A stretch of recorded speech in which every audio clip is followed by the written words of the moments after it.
శివాలయంలో ప్రదక్షిణం చేసేటప్పుడు పదఘట్టన వినపడకూడదు.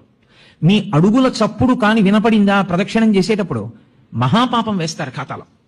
పాదాల చప్పుడు వినపడకుండా ప్రదక్షిణం చేస్తే పరమశివుడు అంత ప్రసన్నుడవుతాడు.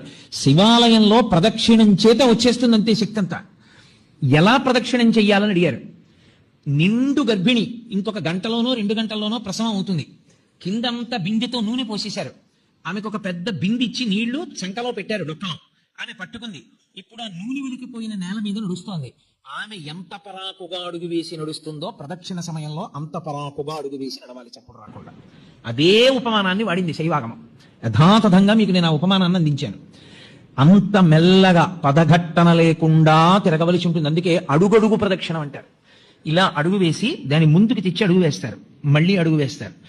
నిశ్శబ్దంగా ప్రదక్షిణం చేయాలి. శివాలయంలో ప్రదక్షిణం చేస్తూ ఏమీ మాట్లాడకూడదు.